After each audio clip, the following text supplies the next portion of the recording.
And we are live.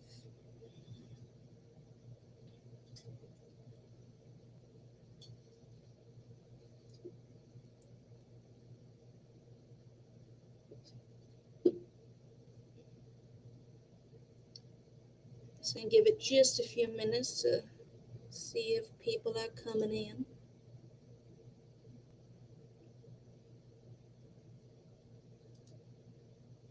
Everything's still going smooth. Alrighty.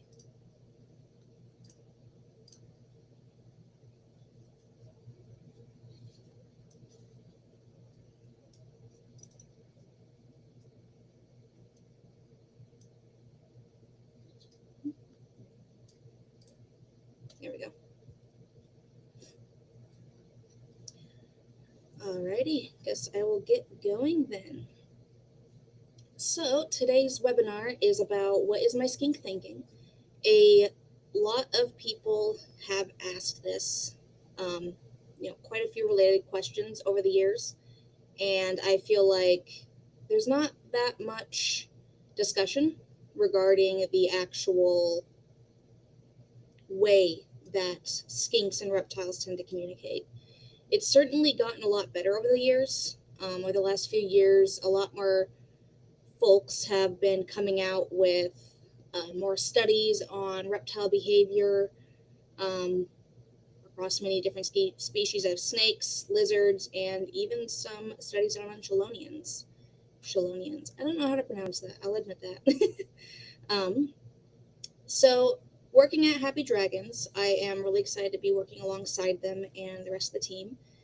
We will be able to continue doing a lot more educational stuff for blue-tongued skinks and many other skink species.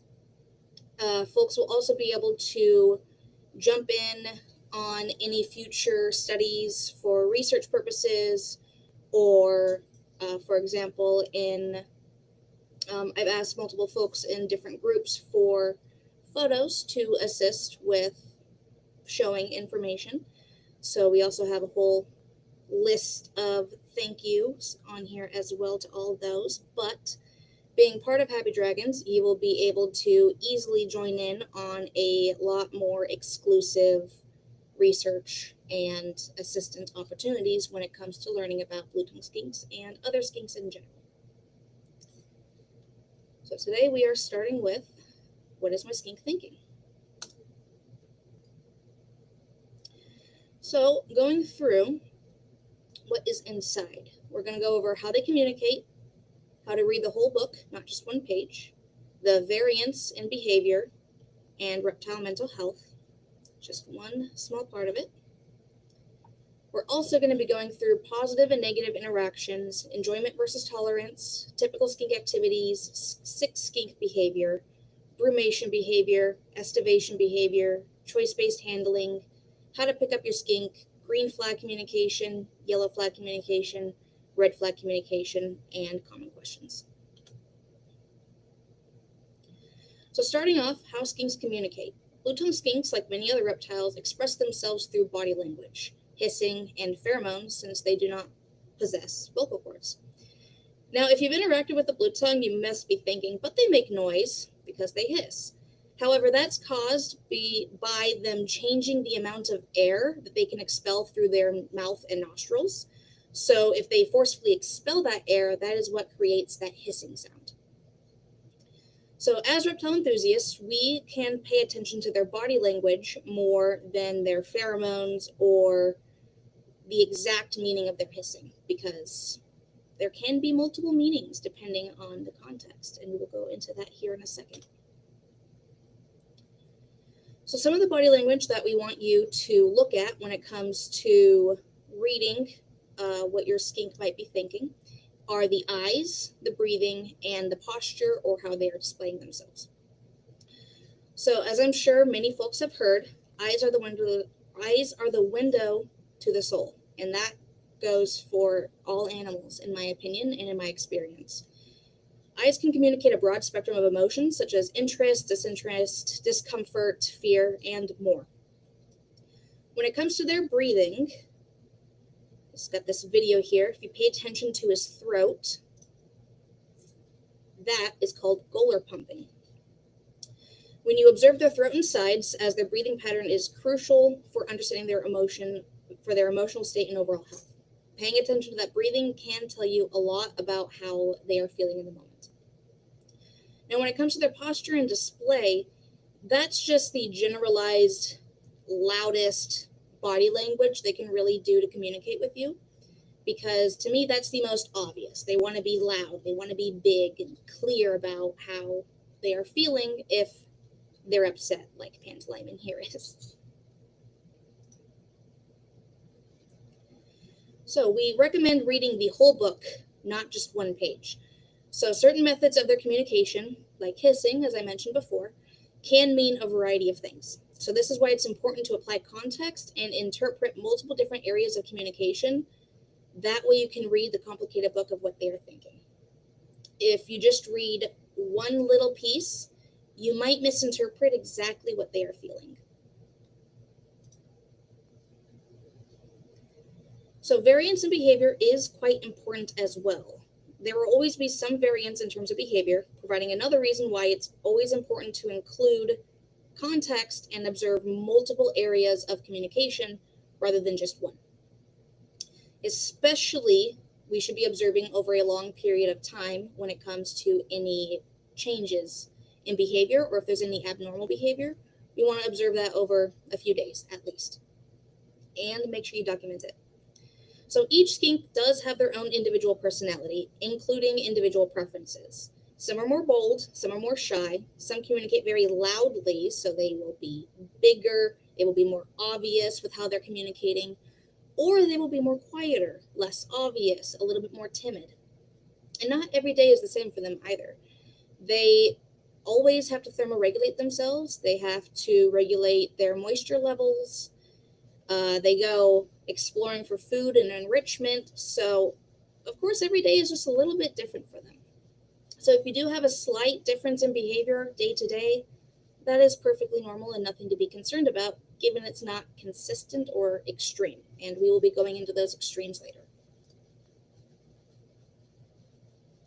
Something that truly isn't talked about enough, but I am sure many folks are quite excited to hear, is that reptiles have mental health. They can exhibit emotions and mental health changes through their body and their behavior, through their body language and their behavior. So just like any other sentient beings, their mental health is linked to their physical health, meaning one imbalance can affect the other. Understanding this connection is essential for interpreting their body language and helping your skink adapt. So if you brought home your skink brand new from an expo, or you brought them home from picking them up from the FedEx hub, however you get your skink, they're brand new, they're terrified. Their mental health isn't doing well. Their whole world just got turned upside down to them. They just don't understand what's going on. So when we take that into account, we look at a skink that's being reactive like that. On one side, we might think, oh, they're being aggressive, they're being mean, they're not very happy, they're not very friendly. When you actually read the book and go down into the little nitty-gritty details of what they are trying to communicate, you can find they're actually communicating that they're scared and that they just don't know that you aren't a threat. To you or to them, you're just a giant scary thing. Who knows what you are? They don't know. So you could truly be doing everything right, but if your skink has poor mental health, it might take them a bit longer to adjust, and you might need to switch up your methods of interaction for their benefit. So I'm going to take a pause here because I want to provide some examples of this, just so people can really kind of get a gauge what I'm talking about here. So have you ever seen those videos where someone rescues a dog and it shows the before and the after of the rescue process? So before, the animal obviously had poor mental health. It displayed a lot of fear, a lot of anxiety, and a lot of stress symptoms and body responses. It's quivering, trying to hide, peeing itself, or it's displaying the exact opposite by seeming aggressive to defend itself, barking, holding its ground, making itself look larger. After proper care and respect, and that repetition, They are now seen being playful, curious, bold, and nothing like they were before you brought them before they got rescued. That behavioral change is impacted by their mental health and the associations that they made with humans and its environment, its new environment. So while I bring that up, because while body language varies across species, each species has their own varying species-specific behavior, some of the patterns do allow us to apply some of that behavior and interpretations into other animals. So one example I like to bring up is a skink we actually have in our care. So her name is Hazel. She is an adult Ambon blue-tongue skink, and she was imported from Indonesia as an adult. As soon as we got her, she was incredibly reactive, incredibly fearful. As soon as you walked into the room or entered the room, she would just run and hide, flailing. You'd hear her slam herself against the cage. It really hurt my heart to see that.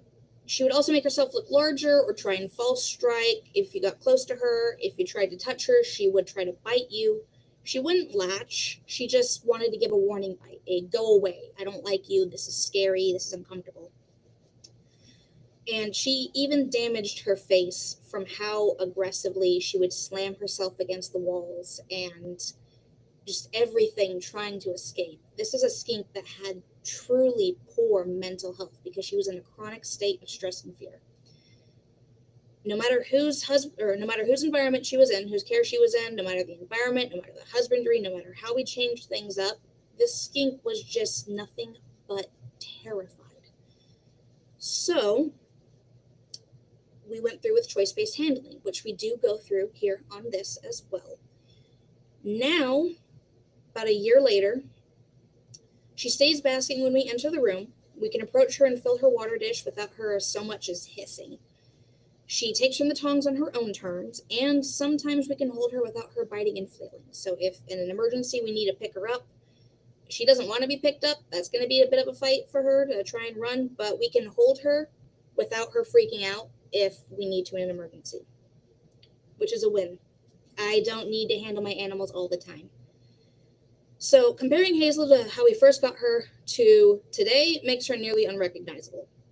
She is still impacted by that chronic stress and fear, as too loud of a noise or too fast a movement will cause her to get reactive. It'll trigger some of that fear, and that's expected.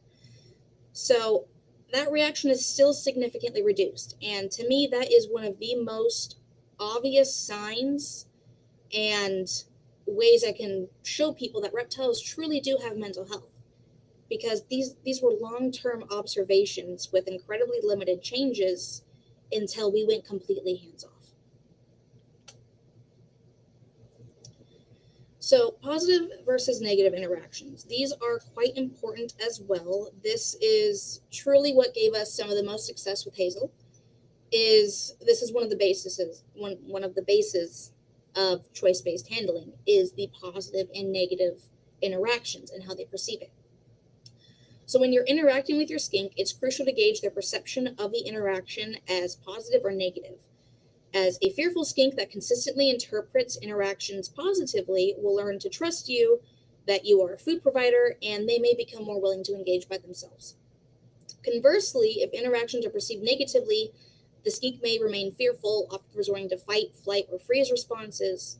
It's essential to demonstrate that you mean no harm consistently to help them feel safe and reduce stress responses.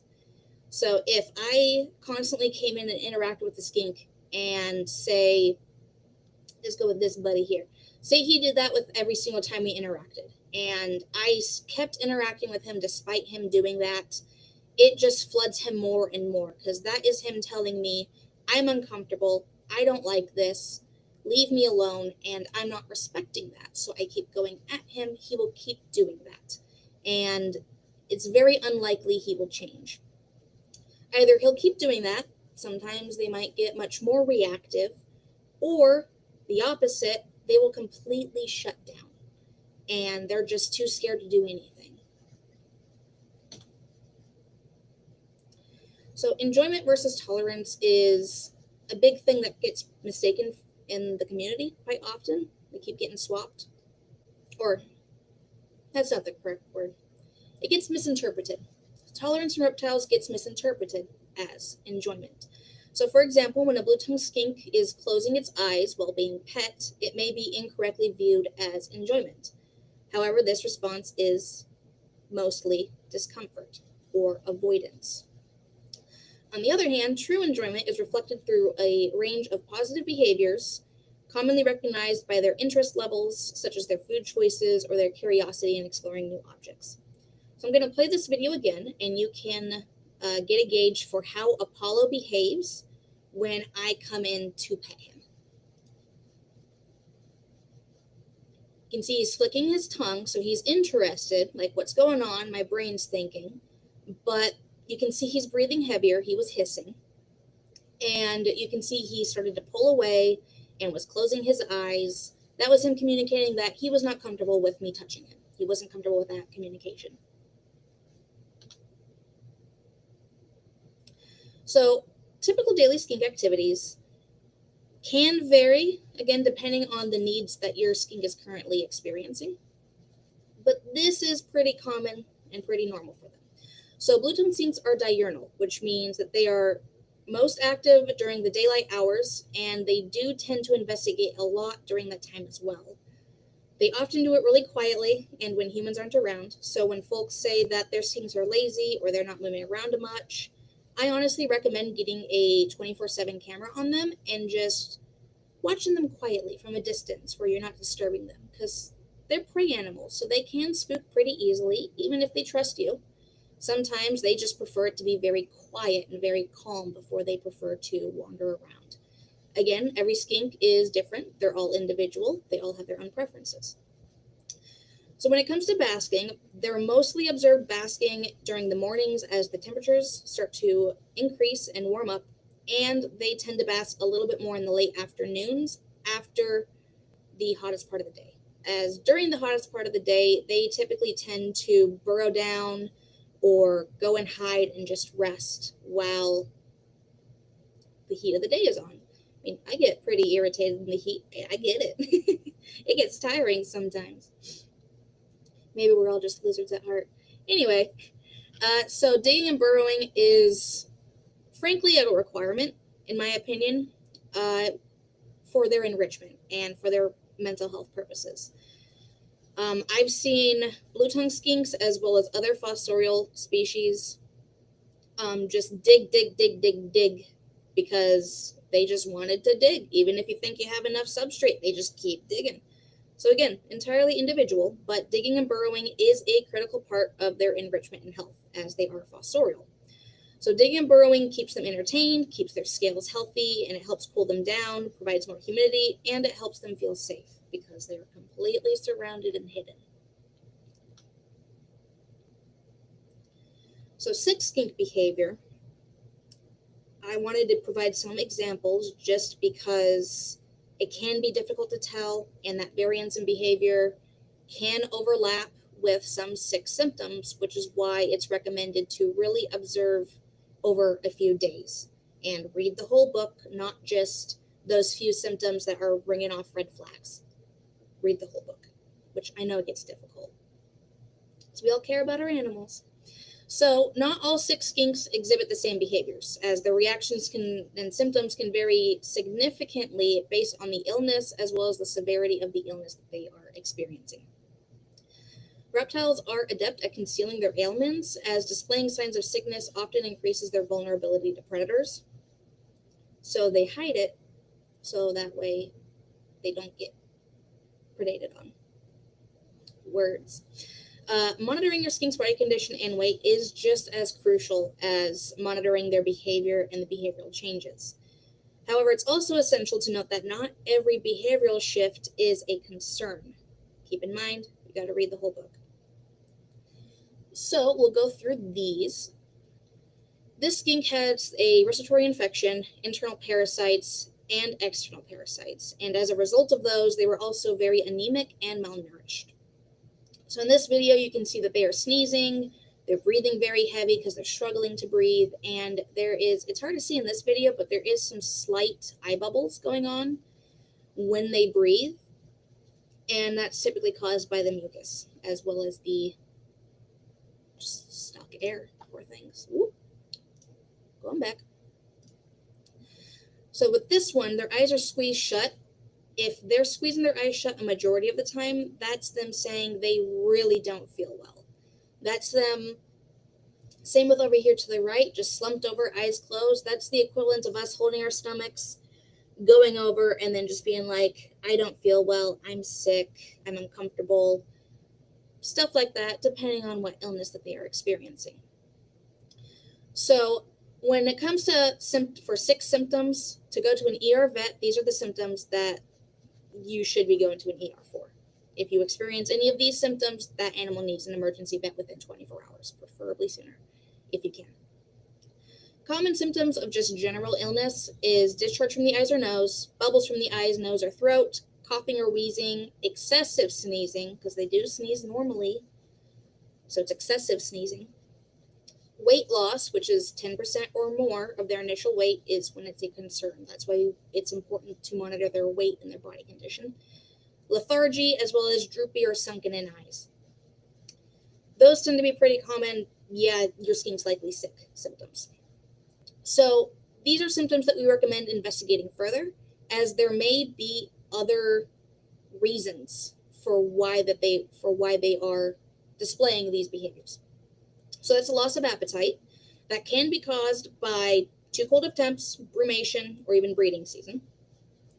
If they're sleeping or hiding a lot more, the temps might be too hot or too cold. They might be shedding, and again, it might be brumation. If they have runny or smelly stool, sometimes if you feed too much fruit in their diet, too much hydration in their diet, or if you feed them something smelly, that can impact their stool as well. If they get substrate in the eyes and mouth, that can typically be seen as a concern for a potential respiratory infection. However, if the substrate tends to be very hydrophobic, dry, and your animals get freshly sprayed or the enclosure gets freshly sprayed, that substrate can stick to their eyes and their mouth. So again, just make sure that it's not, also if they get fed something messy, they'll just smear all over. So just make sure it's not something like that. When it comes to all of those symptoms, make sure you really look into it, investigate further, document at least a few days, just to see if there's anything consistent or anything concerning. So ARAV.org is it's the Amphibian Reptile Association of Association of Reptile and Amphibian Veterinarians. Apologies. So they have a free search function to find a vet near you. Now, not all ARAV members are specialists. To become a member, you have to be a veterinarian and you have to see exotics. Doesn't mean you specialize in exotics, but members who are on ARAV are usually a lot more reputable compared to just looking up an exotic veterinarian. It's just a lot more in place.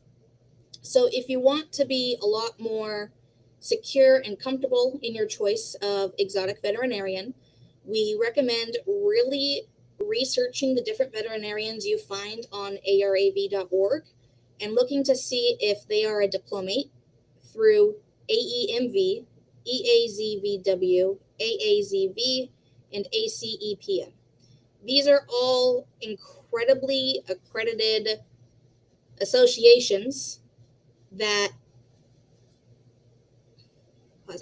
These are incredibly reputable associations.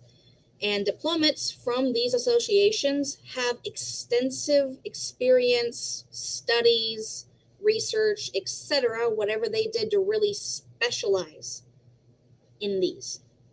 So if you want to be certain on the exotic veterinarian you pick and their certifications, we recommend looking for a veterinarian that has at least one of these. Unfortunately, there were none that I could see that were reputable in Australia or New Zealand. It's mostly the global ones, European or American. If anyone has any other ones to recommend, would love to hear them so I can look into them. So going into brumation. Brumation occurs during the winter months where temperature and pressure changes often trigger decreased activity and appetite. Big thing. If you have any type of Indonesian blue tongue, that could be Ambon, Merauke, Irianjaya, Halmahera, etc., any and all Indonesian blue tongue skinks do not naturally brumate. Based on their native ranges and temperatures, it does not typically drop below 70 degrees Fahrenheit or 21 degrees Celsius. A large majority of the time, it doesn't typically get below the mid-70s in many places. So, if your Indonesian blue tongue skink is displaying some sort of brumation-like symptoms, they are not brumating. There's either something wrong in their environment, they are hormonal, or there's something else going on. So we really recommend looking in and saying, why are you brumating? Why are you doing this? It's not normal.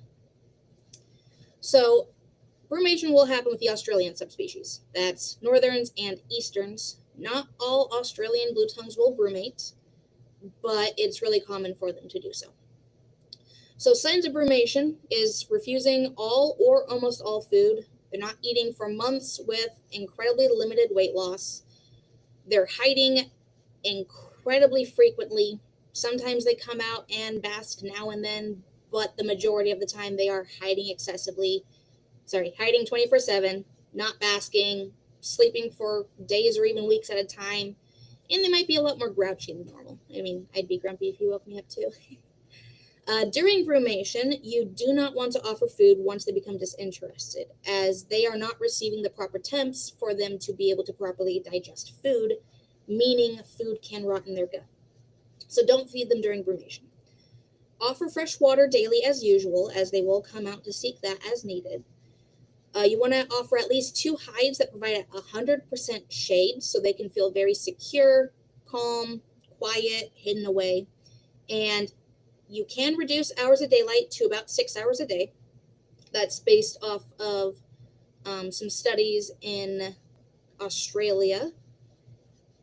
I should have pulled up the exact study for that. But Dr. Jonathan Howard is the beardy vet. He is the man who I get a lot of this information from in terms of Australian environments. Like the environment itself. I love environmental info. So if possible, let night temps drop between 60 to 68 degrees Fahrenheit, that's 15.5 to 18 degrees Celsius, for a more natural range. Temperature, you want no lights at night either. You can have lights on during the day. We still recommend having a typical day-night cycle, as that significantly assists in their circadian rhythm. But you typically don't want lights at night, and you want a temperature drop at night. Ooh, I forgot about waking them up. So when it comes to waking them up, you want to slowly increase their daylight hours to about 8 hours a day in late winter, and then increase to 12 hours a day in early spring. Again, this is based off of environmental studies in Australia when studying bearded dragons, which have an overlapping range with northern blue-tongued skinks and some easterns. You want to mist the enclosure to simulate rain. Misting and humidity boosts are not a problem in Australian blue-tongued skinks. They have microclimates that allow them to experience up to 80% humidity at times, and they do get little spikes right after it rains. So having small spikes is normal. You want to maintain that typical range, but having a spike and then having it slowly decrease throughout the day, that's perfectly normal and perfectly safe. You don't want to force them up. Let them come up on their own. And you only want to offer food once they're consistently up and basking for at least a few days at a time. So estivation. Estivation occurs during the hottest months when temperatures soar and food availability becomes limited. So this can occur in all blue-tongued skinks. It's not frequently observed in captivity, but it can occur. It typically occurs during the warmer months, so be sure to thoroughly check all your temperature settings to guarantee that there's a proper cool area available. Recommended to be 70 to 77 degrees Fahrenheit or 21 to 25 degrees Celsius.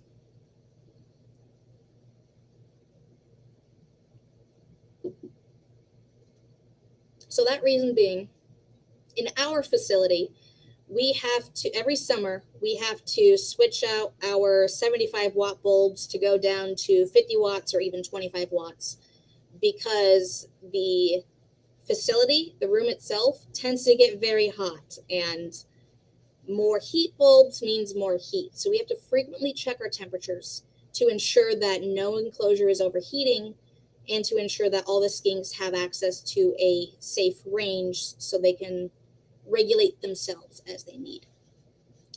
So some signs of estivation is pretty similar to brumation. They're not eating as much, they're not basking as much, decreased activity, but they're still awake.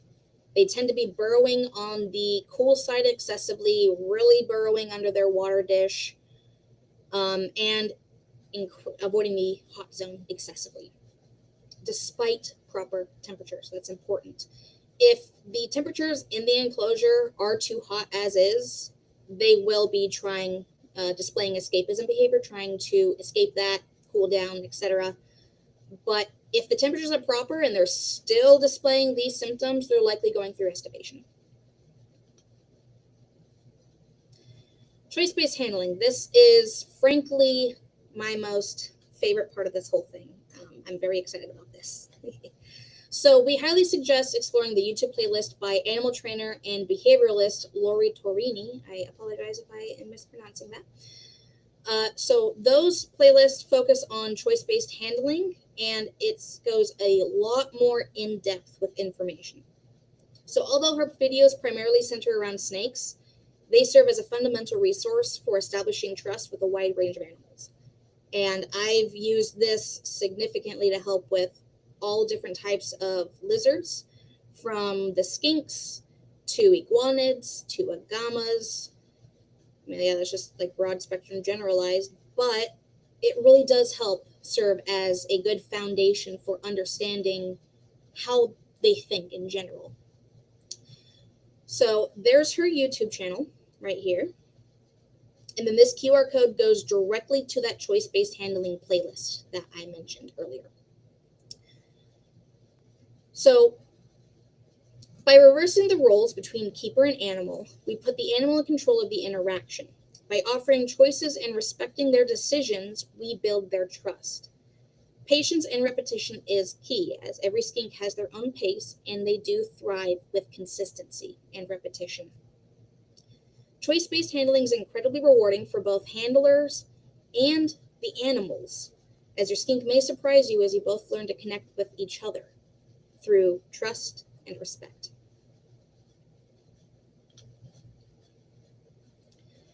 Here I really go into choice-based handling based on my experience with blue-tongued skinks.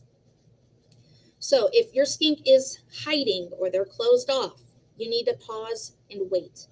Don't initiate handling yet. Allow them to explore on their own terms. Offer time and opportunities without forced interactions. This is to limit them from getting overwhelmed, getting flooded with just everything. And it allows them to recognize, oh, you're not coming after me. If they begin to approach you or begin to approach the front of the enclosure, you can begin to offer engagement. Go slow, go quiet. You want to gently open the enclosure. You can present your hand or a target. I recommend going for a target. You can get,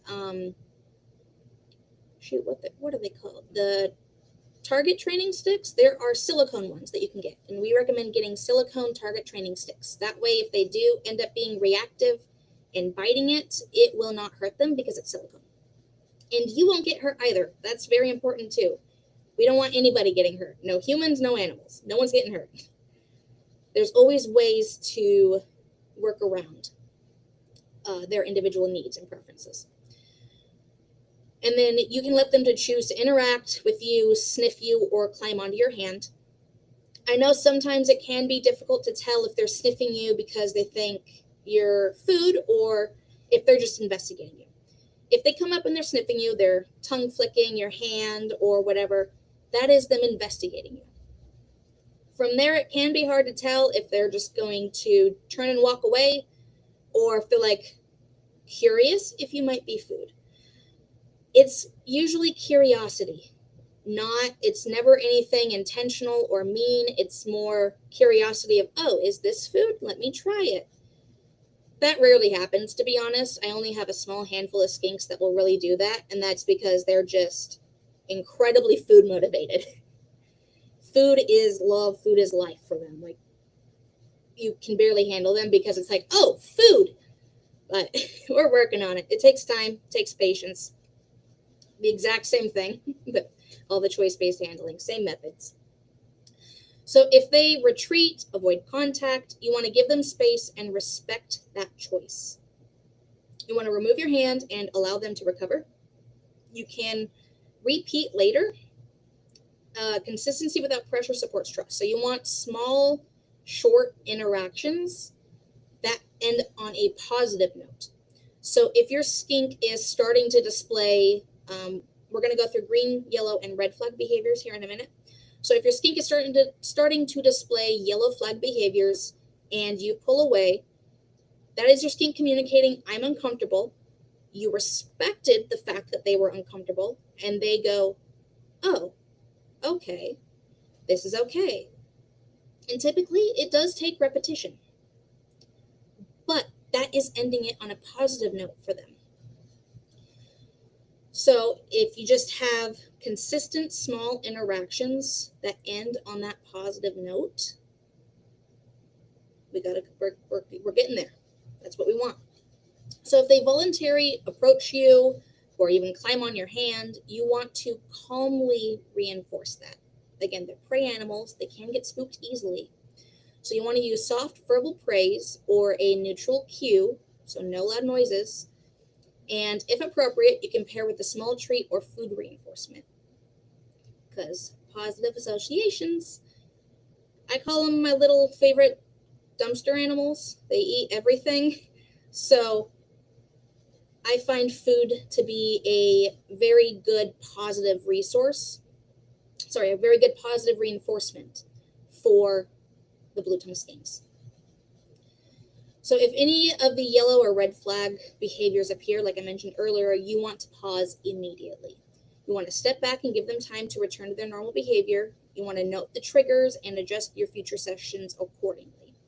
If it's red flag behavior, you want to take a huge step back. If it's yellow flag behavior, those are typically just the warning signs, them communicating that they're getting uncomfortable. The red flag is yeah, I'm uncomfortable, I don't like this, fight or flight, sometimes even freeze. We'll go into those in a second here. So over time, once they voluntarily approach you much more frequently, you can gradually increase that interaction length. You can begin with brief, gentle support under the belly or body. I do have a video on here going over how to pick up your skink. We'll go over that in a minute. And then you want to avoid lifting or restraining them unless they move into your support willingly. One thing I will always recommend are rubber-tipped feeding tongs, because the rubber-tipped tongs provide a safe way to feed your skink without them, while minimizing the risk of injury. Apologies. So skinks possess very powerful jaws. If you've been bitten by one, which is rare, mind you, it hurts. If you hear them bite onto other objects, sometimes you can even hear a crunch. It's just insane how powerful their jaws can be. So they can exert excess pressure that's enough to injure themselves. If they bite down onto so if it's just regular metal tongs, and they bite down onto that, there have been skinks that have broken jaws, broken their teeth.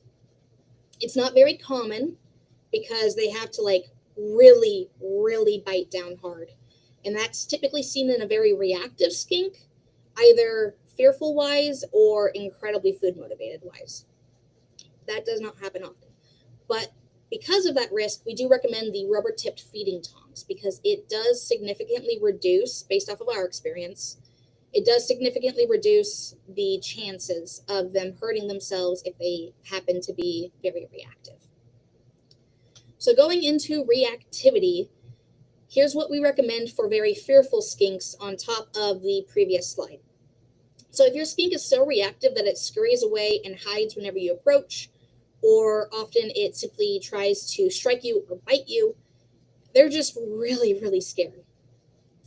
So this situation is not your fault at all. A skink displaying such behavior is probably experiencing a continual state of fight or flight, or even freeze, and that indicates that it does not feel safe or secure in its surroundings. So we recommend doing a hard reset. So the hard reset is essential for the animals. You want to take a step back and refrain from all handling for at least 3 to 6 months, longer if necessary. The longest we've gone completely hands off was a 1.5 to 2 years, and that skink is it wasn't even Hazel, who I mentioned earlier. It was a completely different skink, and very similar situations, and it's just an insane difference. Being hands off really helps them learn to trust you because it's consistency with human interaction, but not consistently overwhelming them, flooding them, scaring them. Because whenever we pick them up or interact with them and they're very scared, they don't know if you're going to hurt them or eat them. They don't know, so they're panicking. So you want to stay completely hands off. You only want to enter the enclosure for maintenance tasks such as refreshing the water, removing old food and waste, watering the enclosure, the substrate itself. And during feeding days, you want to leave the food within the enclosure, preferably in an area where they can eat a bit more privately, where they can feel a little bit more hidden. And you want them to eat undisturbed. You want to leave them alone completely. After 3 hours, you want to go in and remove that food just due to any bacterial concerns. You can also sit by the enclosure to engage in quiet activities like reading a book, playing on your phone, playing video games. Just, again, keep it quiet, keep it calm, and you can speak softly to them when you are nearby. But please refrain from touching them or picking them up if they are incredibly reactive this way. They are currently so overwhelmed they need to be exposed to human presence without direct interaction. As again, positive versus negative interactions on top of skink mental health. A incredibly reactive skink is going to have poor mental health, likely, and they're overwhelmed. So every interaction is going to be negative if it involves handling, touching, trying to get near them. If it's just, I'm right here, hello, I'm doing this, I'm not coming for you, I'm just doing something else, that really helps. Again, it takes time, takes repetition, but I've had skinks come and be curious just after a few weeks of me doing that because they're like, oh, you're not coming to get me. What are you doing then? Because they are very, very curious animals. Another thing we recommend is more clutter. So since these skinks are scared and overwhelmed, increasing the amount of places they can hide, even in plain sight, can significantly help them feel more secure in the environment. So that's by stacking. You can do that by stacking logs, stacking rocks, having a bunch of fake plants. Just make sure that any heavy object is flush with the bottom of the enclosure so they can't burrow underneath it and hurt themselves by accident. And again, rubber tip tongs, always a favorite for really any skink. Helps reduce injuries. And I mean, some skinks will just, they don't even recognize that there's food on the end of the tongs, or they'll think your hand on the other end is food. So the tongs are just really helpful for multiple reasons, depending on what type of eater your skink is. So this is how to pick up your blue-tongued skink. This is not a completely choice-based handling method. Ooh, let's go back. This is not a completely choice-based handling method because I am literally picking him up. I'm not seeing if he wants to be picked up. I'm not seeing if he's interested. I am just straight up picking him up. Because sometimes you do have to. And if possible, you want to do it in a way that best supports them, reduces their fear and stress, pardon me, and helps them just overall feel secure.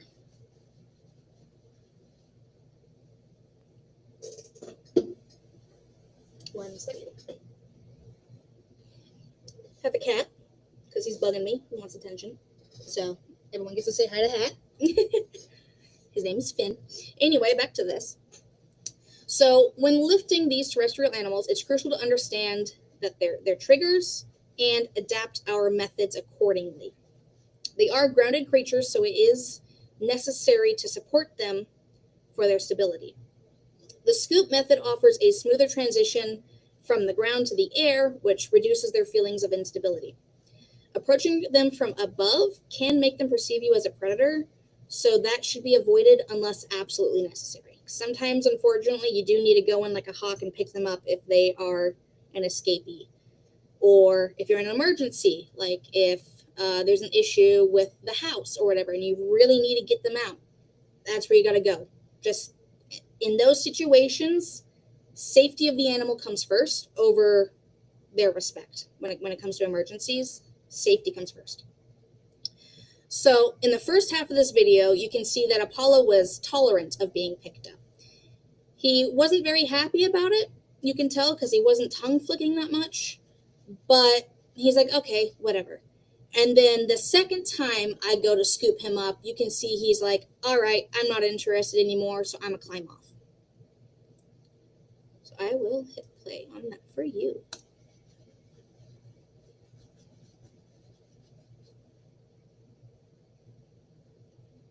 So you see how I'm supporting his front legs and his back legs, as well as his trunk here. Letting him climb up on his own, giving him some pets to see if he's still interested.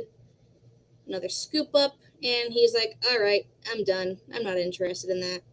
But the tongue flicks indicate he's curious, so he's not upset or frustrated. He's just like, I don't want that. No, thank you. So here into green flag behavior. So these are the behaviors that we want to see expressed, as this indicates that they are comfortable and relaxed to an extent. So you want to see the tongue flicking. The tongue flicking is incredibly important. It indicates their brains are thinking and that they are processing the world around them. And there were studies done that show the frequency of flicking can indicate how much interest they have in something. If their tongues are directly touching an object, that also indicates increased interest. So the more they touch something with their tongue, the more likely they're interested, because the reason why they're touching it with their tongue is because they're really grabbing onto those scent particles to be able to process it with their Jacobson's organ and just process those smells. Curiosity is incredibly important in blue-tongued skinks as well, as they are naturally very curious animals.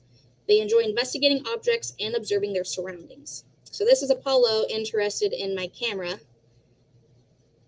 You can see that tongue flicking, licking his lips. He's curious, he's interested, head tilting all over the place, eyes looking all over the place. They're just very observational animals. The sploot, always love the sploot. The sploot occurs when they rest with their limbs relaxed and thrown back, which indicates comfort. It can be done with their front legs, can be done with their back legs. Sometimes you may even see this, the skinky leg is what we call it, where they just have a leg straight out, being nice and comfortable to sleep. Like even their back legs, it is the most goofy thing with just how they sprawl out when they're comfortable. Any way they sprawl out, I consider that being a sploot, to be honest. So their eyes, again, eyes are the windows to their soul. So when the eyes are bright and alert, that indicates that, well, they're alert. They're looking around. They're not shut down. So at the beginning of this video, I know it can be kind of hard to see, so I apologize for that. At the beginning of the video, this one, you can see that his eyelid starts half closed. That is because he was communicating to me that he was not interested. He was a little bit shut down because that was him tolerating, me being, I believe I was petting his back at that time. So that was him tolerating it. And then as I pulled away, that eyelid rose and he became curious and alert. So there it's half, and then it slowly opened. And that one's small, so it's hard to see. But you can see, right, I point like you can see what I'm pointing to. But you can see right there, it's half shut. and then it slowly opens. You can see there's the light of his eye. Did it again, the light of his eye, and he looks up at me. So their eyes do communicate a lot. Walking calmly as well. And if you have tongue flicks associated with this calm walking, then you have a skink that is very curious and investigating their surroundings, which is what this little baby, this is a 2-week-old baby in these two. Same skink. So you can see he's walking calmly, he's not jittering, he's not jerking. He's just walking calmly, looking around, being calm. Another green flag behavior is, this one's more so when they're in the enclosure. So they are remaining visible. So remember, they are prey animals, so they do prefer to hide if they do not feel safe.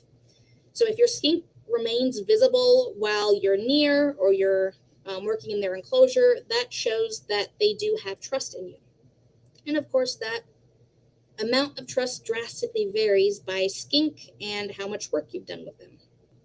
And by how much work you've done with them, that's literally just involving you taking care of them. Because every little thing that you do with them is very important to them. We are their caretakers. So yellow flag behavior. These are behaviors that are expressed when a skink is beginning to feel quite stressed, uncomfortable, or scared. So we typically want to back off once we see these behaviors. This is them communicating they're uncomfortable. They're not interested, or they're irritated, or they're stressed. Again, varying definitions. So the whale eye is one of the most obvious ones to me. This is where the whites of their eye, or their sclera, is visible. You can see that's right there. This indicates stress, uncertainty, or even fear. The mouth or body display, as I mentioned before, is also quite, it's their loud, how they loudly communicate, I'm really uncomfortable. I don't like this. Back off. Skinks will attempt to scare off potential threats by flashing their tongues, like that little baby. That was when he was born. Or by making themselves bigger by arching their bodies. And the way they arch their bodies can vary. It can be like a little bridge like that. Sometimes they will full on like arch their bodies till they wall. So sometimes it's like a little bridge. Sometimes they're walling you. It just varies on how they communicate. And on my personal observations, they only tend to really wall when you get closer.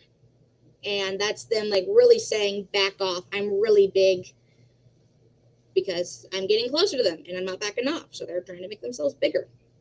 That's how I perceive it as anyway, in terms of their changing. So the gular pumping, as I mentioned before. Gular pumping is a technique that uses the throat muscles to move air in and out of the mouth, aiding in breathing, thermoregulation, and it occurs during stress. So the reason why it occurs during stress is because when any animal is stressed, including humans, their body temperatures tend to rise a little bit, depending on the stress. So with reptiles, I've seen this in monitors, iguanas, agamids, and skinks. And the gular pumping is how they can cool their bodies down during that stress. And to me, that's a very obvious sign of, oh, you're uncomfortable. Like even skinks that I have that are very calm, relaxed, and perfectly okay with me being around, if I'm staring at them, like to observe them, they'll gular pump at me because it's like, why are you staring at me? That's uncomfortable. It's just them communicating. What are you doing? I don't like that. What are you? Or even if they're just uncertain about something. Head hiding. I'm going to do the video here again. You can see the gular pumping is right there on the throat, right behind his ear. Very subtle to see. Woo! Did that again. My bad. So head hiding or turning, as well as closing their eyes. So when they hide their head, turn their head, close their eyes, those are all indicators of disinterest, avoidance, or discomfort. I personally see that as them communicating a polite no thank you. Apollo does really good with this. In this video here to the left, you can see I go to see about petting his chin to see if that's something he's interested in. And he communicates, no thank you, I'm not interested. Turned his head away, closing his eyes. He was also hissing a little bit.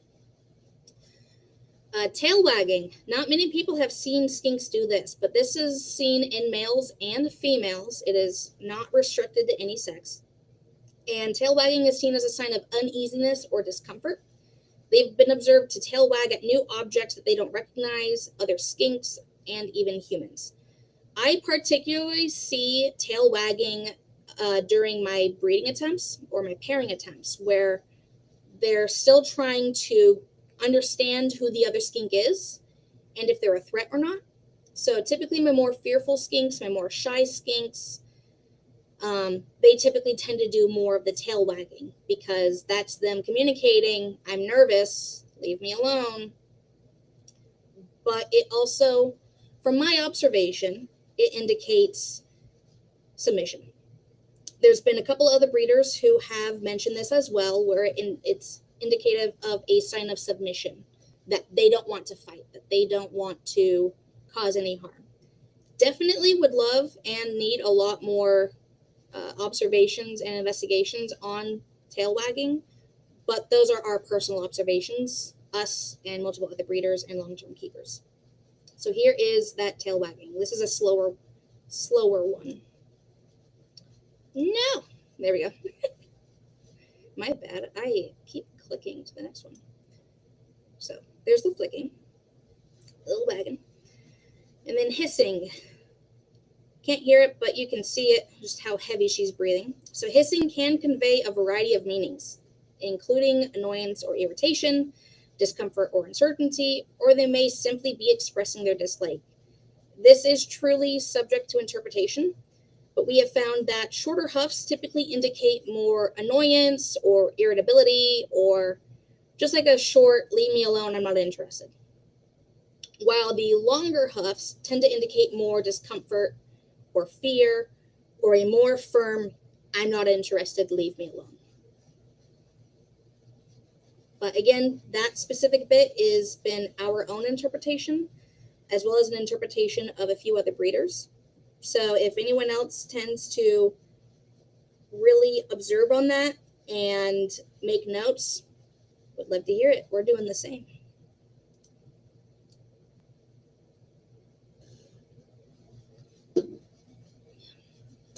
So onto red flag behavior. So these are behaviors that indicate a skink is overwhelmed and that they should be left alone for a soft reset. This is one where you want to completely back off, give them at least a few days. You don't need to do a hard reset, but I do recommend, again, a soft reset just by waiting a few days, letting them get back used to the routine of, oh, okay, you're not going to hurt me, you're not coming after me. So the freeze response is very common. It is one of the most common responses that we personally see. So if someone is claiming an animal is tame, specifically a reptile, if they're claiming a reptile is tame, those animals typically tend to display more fearful responses or stress responses, but they are tolerating the handling session. They're still scared, they're still uncomfortable, but they're not fighting, they're not running, they're just frozen because they're scared. Now, not all tamed reptiles are that way. There are some that are genuinely just very trusting of humans. That's why I prefer to use the term trust or gaining respect rather than taming them. I feel taming is a rather inaccurate term, and I will go more into that later. The other really common response that folks tend to see is the flight response. This is one of the most common responses we see, as they just want to get away and hide. We've worked with over 50 blue tongues, like wild caught imports that were imported from Indonesia, and only a very small handful of those actually attempted to bite us, and that's because they were displaying very reactive, very fearful responses. 9 times out of 10, they would rather run away than actually hurt you. So the fight response is uncommon. It can happen, but it is uncommon. They only do this when they feel like they have no other choice. So with babies, like that's one of our babies when they were born. To them, the new world is scary. Everything's scary. They don't know what's what. So to them, immediate fight, because they were just trying to survive. They were just born.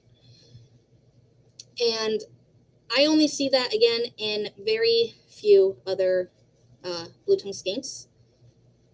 Anytime I do get bit, which is maybe once a year, if even, sometimes twice a year, because again, I'm pretty hands-off with my skinks most of the time. It is a food response, is typically how I get bit, is because they mistook me for food, or I moved too fast in a way that, well, their brain was still in food mode and they weren't recognizing, oh, it's not food time. Anytime I get bit, it's food. It's a food response. So if a skink goes into a fight response, it's not because they don't like you. It's just because they feel like they don't really have any other option other than to really make you scared of them. So holding their breath is a sign of freeze response.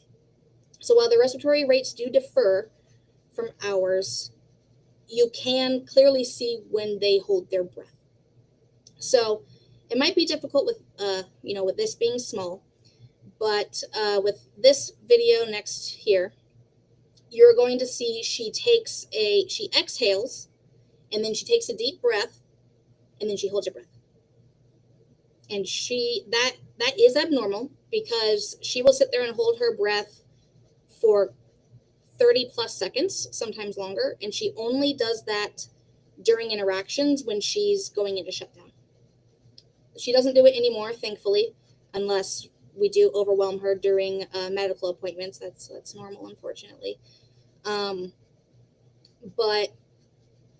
they do hold their breath when they're scared. So there's the exhale, inhale, holding breath. She just keeps holding it. So that is a clear sign of freeze response, because they're hoping, I don't see you, you don't see me. You don't see me, I don't see you. They're hoping, again, you'll leave them alone. Running or flailing is another clear sign of a flight response. They just aren't comfortable and they just want to get away. So false striking or a warning strike is a form of a fight response. But again, they would rather scare you off than actually hurt you. The majority of the time when blue-tongued skinks do tend to false strike or do a warning strike at you, they, from my experience at least, as well as quite a few other breeders and long-term keepers, the false strike doesn't actually hit. Like, they don't actually want to bite you. The few times that it was a successful grab, they immediately let go. Like, it was literally just a tag, a warning bite. They don't want to hurt you. They do not. They just want you to leave them alone when they're scared this way. So defecating, you're quite literally scaring the crap out of them. That is a flight response, as they hope the threat will release them if they release their bowels. So if you do put them down pretty quickly after they defecate, they do learn that it worked, and they will do it again. So if they defecate, you don't want to put them down immediately. Just hold them on for a few more seconds, and then you can work on putting them down, letting them do their thing to get away. Because we don't want them to correlate the defecation with release. That being said, if they are defecating every time you handle them or frequently, you want to back off, like quite a bit. You want to do a soft reset, potentially even a hard reset, depending on, well, again, the whole book, all of the symptoms. If they are experiencing very reactive symptoms, very fearful symptoms, then you do want to do a hard reset. If they defecate after, after a few moments of handling, or after a few minutes of handling, that's typically discomfort of, okay, I'm done. I don't like this. You might need to gain more trust with them. You might need to work on support. They might just not feel very supported. But otherwise, defecating is them just, you're scaring the crap out of them. If you pick them up and they just whoop. So while biting, again, they don't want to hurt you or bite you. This is a very, very uncommon situation. They will throw their head or alligator roll, and that is an extreme fight response. Those are animals that think they're in so much danger that nothing but fighting will save them. Like, they are terrified because that is throwing their head or alligator rolling while they bite you is them trying to hurt you, because they think that, oh, if I hurt this threat, it's going to leave me alone. I'm going to scare it off and it's going to leave me alone. And again, I know I'm saying this a lot because I want to make sure that people realize it's very, very, very unlikely to happen. It can still happen, but it's very, very unlikely to happen. So here are some interesting ways that they may express themselves. We do recommend further exploration to clarify the meanings behind these actual methods of expression.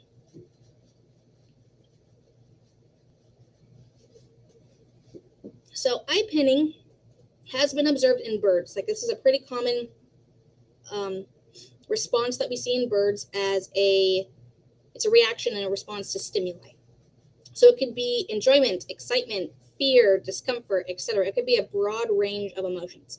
So it really is not a reliable method of communication, but it is neat to keep an eye on because you can see that to me, it's a way of seeing their brains working, their brains thinking, them processing. So I'll hit play on this video and then you can see, so eye pinning, before I hit play, eye pinning is where their pupils get smaller and larger. So they dilate and then they go small, dilate and then contract. English. So you see it's larger, contracts, contracts, larger, contracts, like it just keeps going. So I see this in many different situations when they're eating, when they're smelling or investigating a new object, when I'm interacting with them. It truly is just a response to stimuli, but again, there's many different likely reasons for it. So sneezing is quite common in blue-tongued skinks as they're fossorial, and they are 9 times out of 10, they are likely clearing their airways from any dirt or debris from burrowing. That's perfectly normal behavior. However, many keepers and breeders have interpreted some sneezes as potential communication due to the context. So sneezing as communication in other animals often indicates a calming signal or that they are communicating that they're not a threat. So when these blue-tongued skink keepers and breeders observed this potential communication, it was during interactions with other skinks. It was when they were investigating new objects that did not have it wasn't a strong fragrance, so it wouldn't have caused a sneezing reaction. Again, no dirt or dust, anything either. It's just they really seem, it's small. It's small. We don't know if it is a form of communication, but there does seem to be some context in the way they sneeze sometimes outside of burrowing. So again, just something more we need to really dig into and look into. At this point, just assume your skink is sneezing to clear their nostrils or clear their airways of substrate, but it is still something that's cool that you can look out for and see if there is any relation. So salivation is pretty common as well. Blue-tongued skinks have been observed to salivate when they're excited, when they're experiencing stress or otherwise heightened emotions. So it's typically minor frothing at the sides of the mouth rather than actual big globs of mucus. Because if you have, big globs of mucus or mucus in the throat alongside any breathing concerns like the wheezing, the coughing, anything, then that's likely a respiratory infection. But when we see the salivation right here, that we see it when they're eating something, when they're excited about something, like really investigating something, they're experiencing a heightened emotion, or if they're really scared. or fearful. Then they can froth at the mouth as well.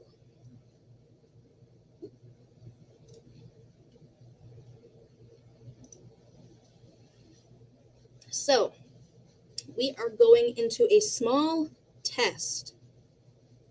So this is Apollo. I am consistently using Apollo in this behavioral communication because he is one of our more loud skinks. Not really, of course, but he is very obvious with his communication. He is very willing to interact with us, and we've worked with enough choice-based handling with him that we feel that he is the most easy to read in terms of communication because we've built that trust and that bond, that he understands when he displays that specific behavior, I'm going to pull away. So,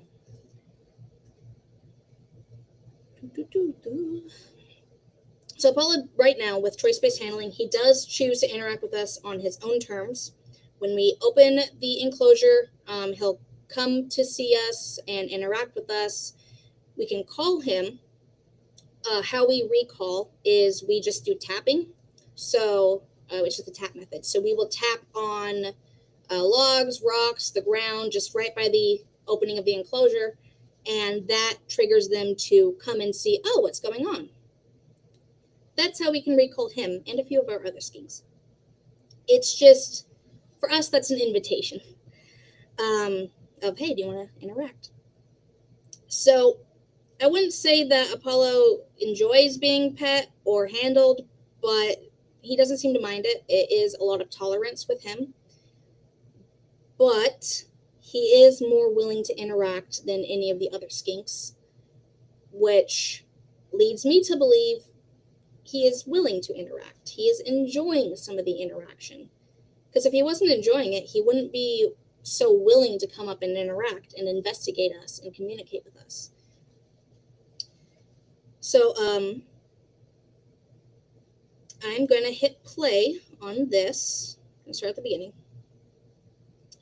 And I'm going to hit play on this, and you guys take a peek at the body language, see what you think is going on, and then afterwards, I'm going to go through and kind of narrate what I'm seeing.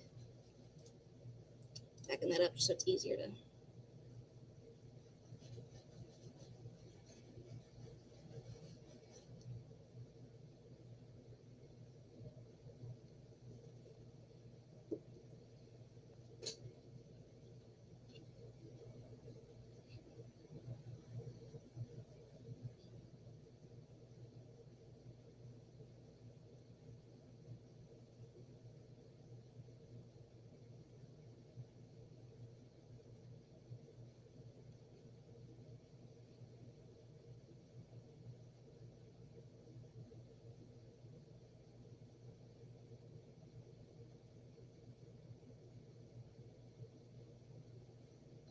Alrighty, so there's that. So now I'm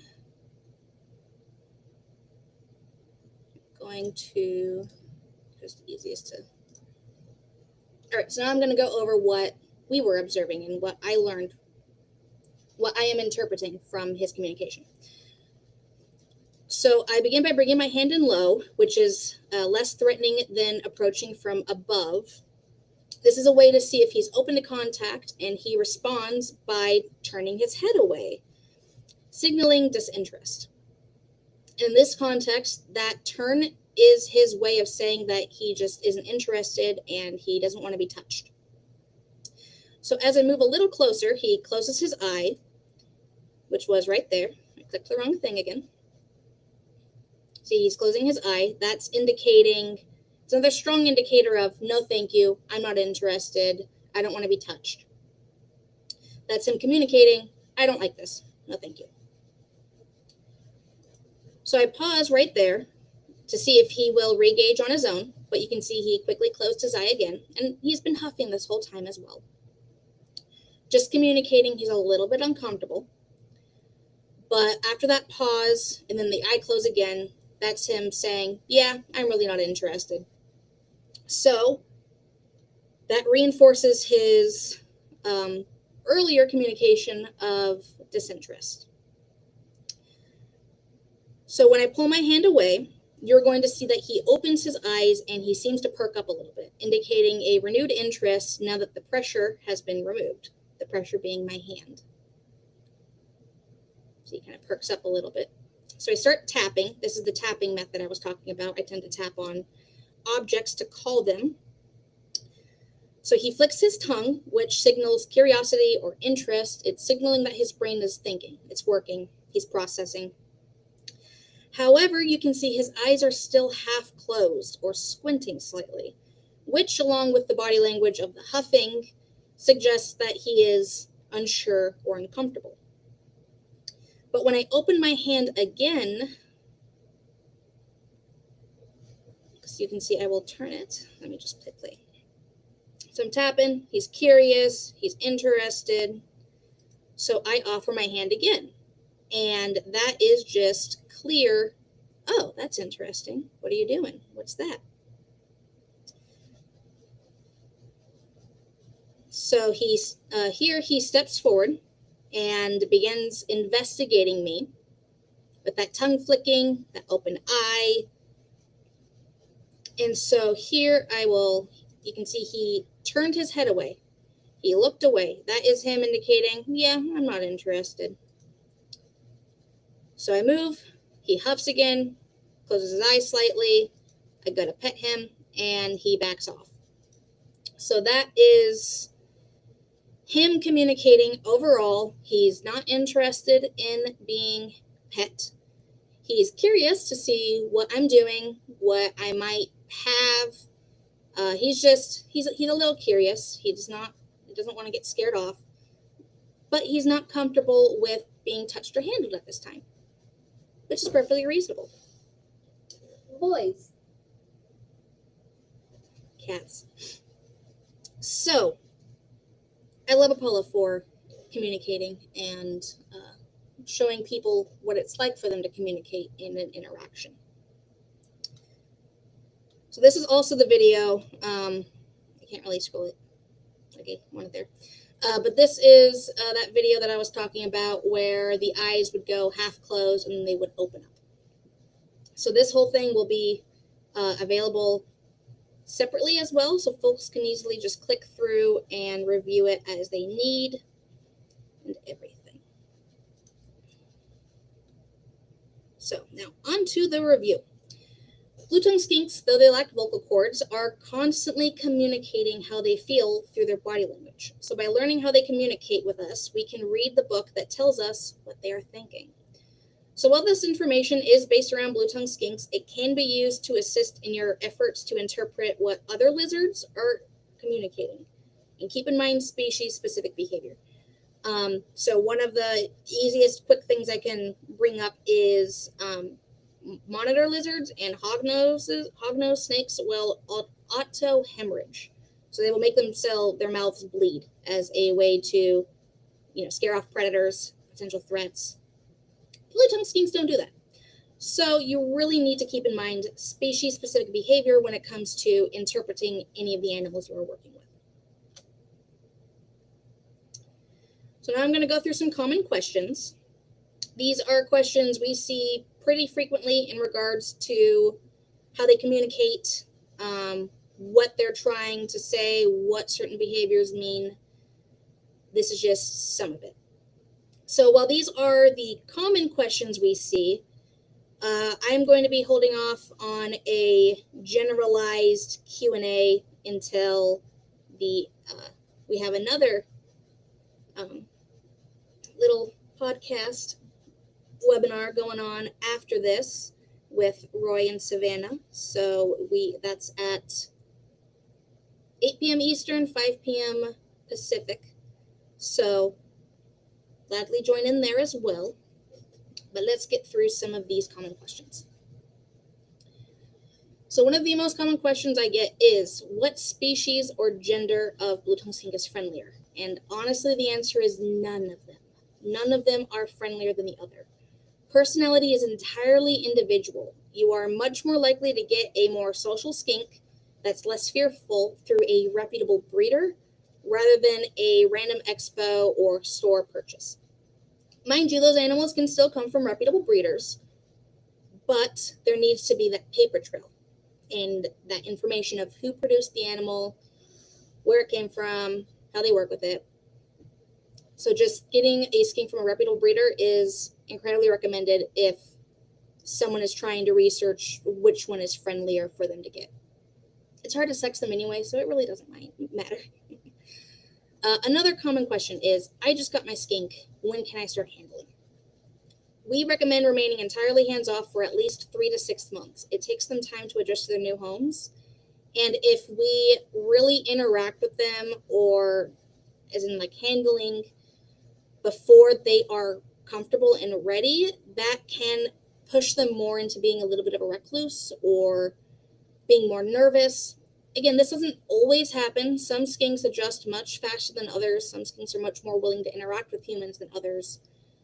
But this is especially for those really fearful skinks who just really had everything turned upside down to the point that their mental health is not doing the best. So this helps with stopping any overwhelming sensations for the animals. Another question we get is, how do I tame my skink? I mentioned this prior. The simple answer, you don't. You cannot tame your skink. You cannot tame your reptile. We gain their trust through mutual understanding. And we gain their trust and develop mutual understanding and respect. That's not taming them. Blue-tongued skinks aren't domesticated. There's no reptile, to my knowledge, that is actually domesticated. They don't need to be broken to coexist or work alongside us. We can easily work with these animals purely based on trust and respect and mutual understanding. Another pretty common one is, my skink always pees and poops on me. So as I mentioned previously with the defecation, we're scaring the crap out of them. Literally. So you don't want to immediately put them down after they do, as they will learn that defecation equals they get put down. That being said, stop handling them entirely for a little while and work on building trust. Because if they're doing it consistently, that means they are consistently scared. They're not trusting. They don't feel secure. There's multiple different reasons for why they may specifically be doing it, but it all comes down to just fear, uncertainty. My skink is a picky eater. Something I say frequently, repeatedly, a picky skink isn't a hungry skink, and a hungry skink isn't picky. So it may be related to their husbandry, the time of year, or they are being fed too heavy of a meal, or they are being fed too frequently. So if they don't eat until they're full in the wild. Sometimes they will even go days without even seeing any food or getting successful with any food. We want to keep them full enough that they are satisfied, that they're healthy, they have what their body needs. We don't want to overfeed them, that it's too much on their system, that it can cause them to breathe heavier or even be more lazy. But we don't want to underfeed them either, so that they're always hungry all the time. So it's recommended to feed smaller portions of heavier meal items, like dense items. So that could be the meatballs, cat and dog food for those that still use it. And we recommend feeding smaller portions and less frequently if your skinks are truly being picky and there is nothing else causing that picky behavior. Why is my skink yawning? So while eating, the yawn is their throat muscles working to help them swallow. I call it the big swallow. If they just yawn randomly or while they're resting, it's likely related to a shift in activity, like that's been observed in many other animals, or it's just them getting relaxed, which is another type of shift in activity. These are the last of the common questions. My skink is always basking. So skinks aren't crazy about basking like bearded dragons, for example. So they're not going to be basking all day. If they are basking all day, your temps are likely too cold. That could be ambient or surface temperature, so just make sure you're triple checking everything. If they are basking a good bit after you feed them, they're digesting, especially heavier meals. Or if your skink is pregnant, gravid, if you're a breeder, for example, they will just be cooking up those babies under that heat. So the context really matters for why they're going to be under that basking more excessively than what you consider normal. Now, on the other hand, why doesn't my skink bask? So if a skink isn't basking at all, their basking zone may be too hot or too open. So you want to triple check surface temperatures as well as ambient temperatures and see about providing more of a cover around their basking area so they can bask more in plain sight. A way we do this is we lined up 2 logs side by side, and they're flush with the ground of the enclosure so they can't burrow underneath them. And then we filled in the middle with some dirt, and then we put some logs over top of those 2. So it looked like, a little small raft or pallet. And that way, some of the basking light was directly on top of that little hide we made, and some of the basking light was just below it in between larger gaps in the hide itself. So that way we had skinks that would actually sit under that hide and bask that way because that's how they felt more comfortable. While other skinks that were much more comfortable, or after a little bit when they got more comfortable, they would climb up on top and bask on top. And then if they got scared, they could quickly bolt back down into that basking spot or into that hiding spot. Another one is my skink is always hiding or sleeping. So you want to triple check your temps as well as the time of the year. Otherwise, given no other symptoms, they may just want to rest a bit more, or they're scared and they need more clutter in their enclosure. Again, this is where that variance in behavior comes into play. Another one is my skink is always buried. They are fossorial. They typically bury themselves to feel secure, seek out higher humidity to help them shed, or lower temps to help pull them down. So again, being fossorial, digging and burying themselves is simply just part of their DNA.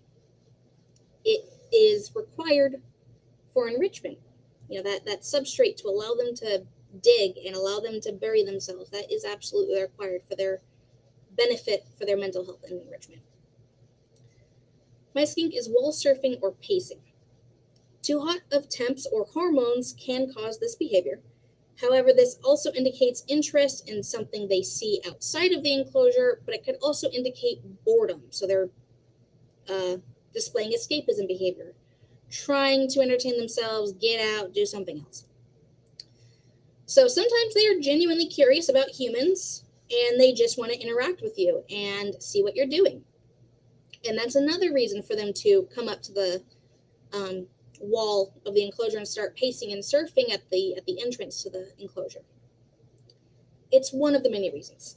So again, we recommend providing more enrichment, changing up the enclosure size, or even just changing up the decor and the clutter in the enclosure, as they may just need something fresh, something new, something to keep their brains occupied. You still want to use a majority of the previous decor and supplies. You only want to add a few, like 1 to 3 max, new objects at once. That way we don't completely overwhelm them with changes. It doesn't throw them off of their new environment. It's just small, simple things that, oh, this has a new smell. That's what we recommend. So this one, I've seen it far too many times, and it really does hurt my heart. There's been quite a few people who have asked, why does my skink hate me? They don't. They do not hate you. They really don't. It really hurts my heart. They have their own preferences. Yes. They are entirely individual. Their personalities vary drastically.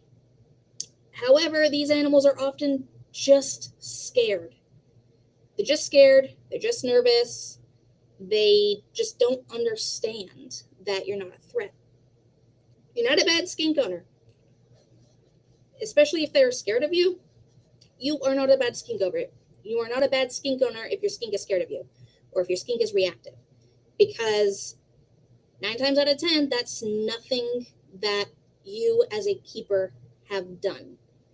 It depends entirely on that individual animal's previous experience with humans, as well as how easily they stress.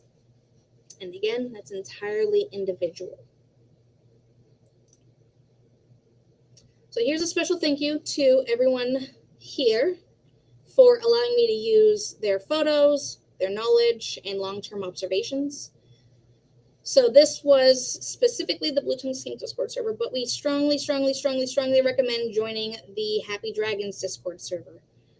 I will definitely be a lot more active there over the next few months as well, now that we have a lot more stuff here under control. I will gladly be more active online. Instagram, these are folks from Instagram who let me use their wonderful skinks as well. And all these wonderful folks helped with their knowledge, their long-term observations, and just anything else that was incredibly helpful for this generalized everything. Love these people. Love all these people. And then here's all the references. Again, this whole thing will be available for folks afterwards. For folks after the webinar itself, so that way everyone can go take a peek at all of these if you'd like. In my opinion, I wish I added more, but there's so many. Alrighty. That is it. Go back to page 1, and I will pull up chat. All right, I am now reading through the chat, guys, so I'll answer questions here in a second. Yeah, arched Halloween cat. Yeah, that's pretty accurate.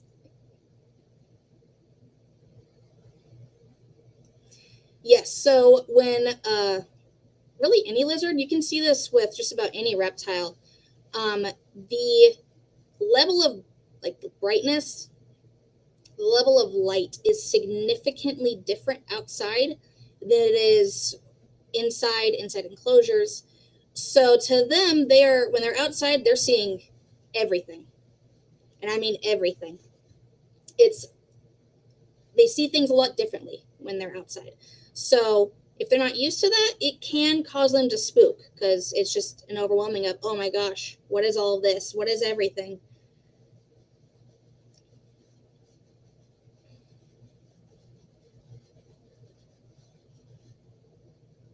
Blueberry time might trigger salivation. Yeah.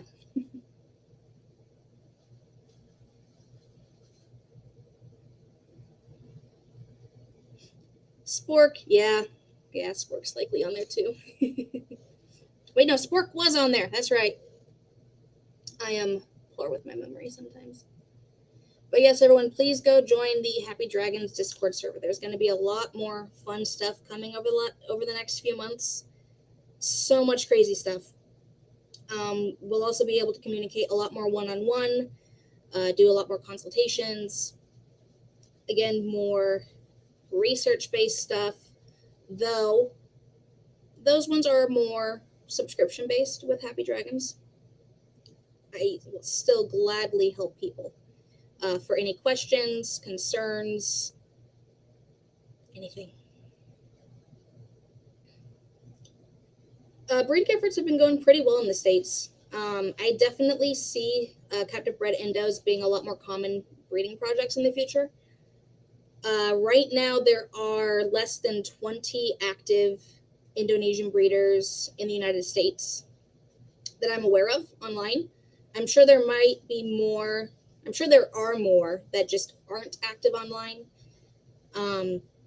But it is pretty, definitely getting a lot more popular, especially with a lot more folks coming out saying, a lot more folks coming out and having the opinion against wild-caught animals and imports, which, again, reasonable. That's why I like to work with them, is to produce captive bred animals for folks who want to work with those unique species that aren't being produced that often. But there are a lot more people showing interest in breeding Indonesian blue tongues, a lot more people asking questions, and we have gotten it down. I can confidently say we've gotten down a large portion of it. I'm sure there's still so much more we have to learn and adjust with things, but I am incredibly confident in the methods of how we currently produce our Indonesian blue tongues. And I'm hoping to share that with others as well, other breeders. So if your skink is nibbling your finger when you pat his face, that is a response. Again, it can vary depending on what other behaviors and responses they are providing or the way they are communicating.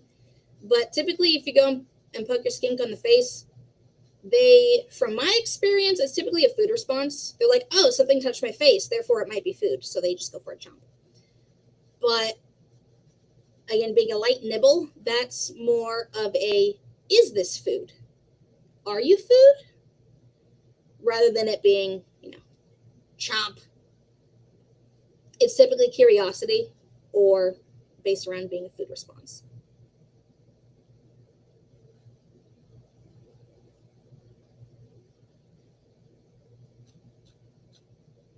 Any other questions, folks?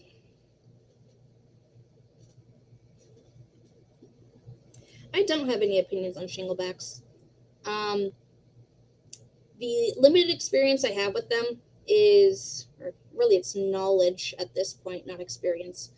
The limited knowledge I have with shinglebacks is we must be likely doing something different compared to the wild because they don't seem to thrive as long in captivity compared to what we know in the wild.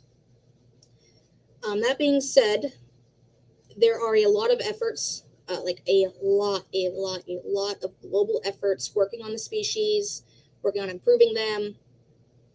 I believe there were a group of folks in Australia that recently did a detailed care guide on shinglebacks as well, based on their actual natural history and biology and everything, which I find really unique because shinglebacks do have different care requirements than the majority of other Indonesian blue tongues. Sorry, the majority of other Indonesian blue tongues, of course. Shinglebacks have different care from Australian blue tongues, the northerns, the easterns, and I believe even different from some blotchies, westerns, centralians. The more rare species definitely have more specialized, specific care. So because of that, and because of the lack of supply, there's high demand, but lack of supply, due to export restrictions, limited bloodlines, all that fun jazz, and the fact that they have very small litters. It can be pretty difficult to actually work with them in the first place, get your hands on them.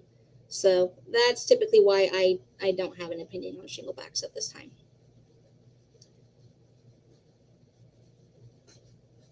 Other than just knowledge.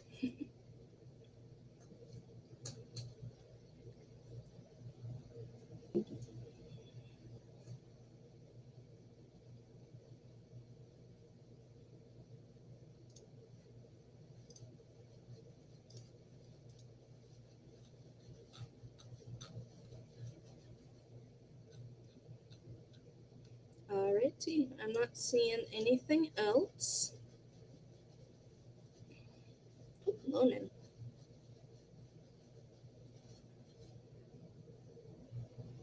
Yeah, of course, happy to help, guys.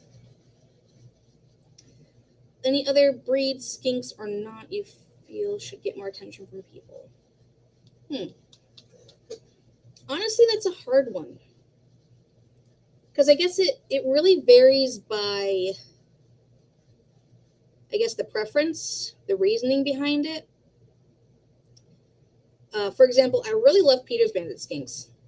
They're just very sweet, very unique, but I would not recommend them for a large majority of people because they are usually more of a look, don't touch pet. They tend to hide a lot more. So that's if folks that are okay with that and enjoy that, or if they're more night owls because they're more crepuscular, we're still fighting between if they're crepuscular, and I might be pronouncing that wrong, or if they're nocturnal. Still need more research and studies done on those, but they do appear to be most active in captivity after lights off and just before lights on, based off of our current observations. Schneider skinks are a bit similar to Peters from what I've heard from other folks who keep both, as well as other folks I've worked with both species. And Schneiders are a lot more, I feel they're pretty similar to blue tongues in terms of personality, how they express themselves. They're pretty active too, from what I've heard. Rather willing to interact. Then there's the more social species that have can build family groups, like the Egernia. I love so many of those spiny-tailed skinks. Those are some prehensile-tailed skinks. Are some zebra skinks. Are a couple. Really, just all reptiles. I feel people should be getting into them more, especially the more rare and uncommon species. Especially because with how much information, knowledge, and how many animals are on the market with bearded dragons, ball pythons, many others pretty common species. I feel like a lot of focus gets more on the common species and not enough focus on the more rare or more uncommon species. So that tends to leave a lot of blank space in terms of up-to-date care. Like I know with Peter's banded skinks, only a few years ago, I even thought this before, we learned and improved, but Peter's, you can keep a group of Peters in a 40-gallon tank. No, you cannot. But that was very recent information, and information really is moving very fast throughout the reptile community. So any animal, any skink that's uncommon, I feel deserves more love, honestly. And yeah, emerald tree skinks, I've seen them come back a good bit lately. Quite a few people were reproducing them. The Solomon Island ground skinks, yes, I love those guys. They're really cute.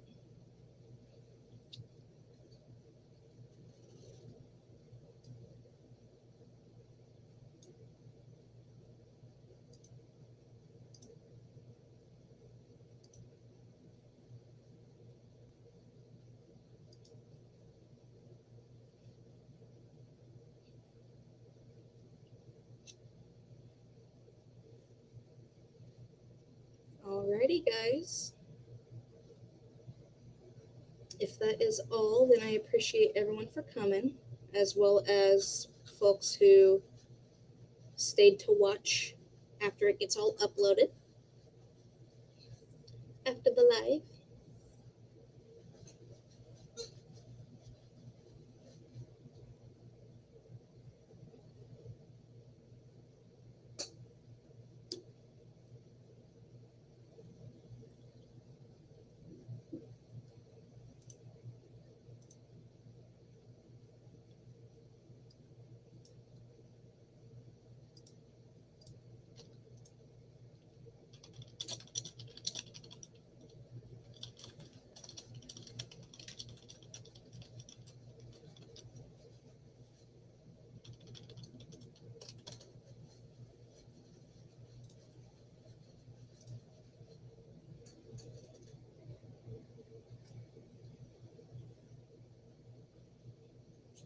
Of course, guys, happy to help.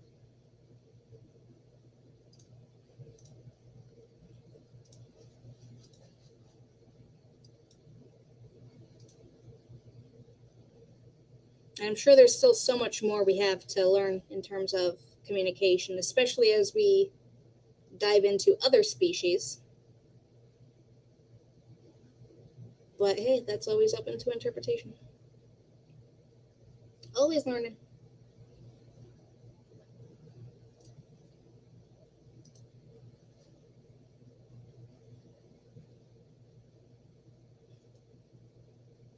Alrighty, bye guys. Thank you so much.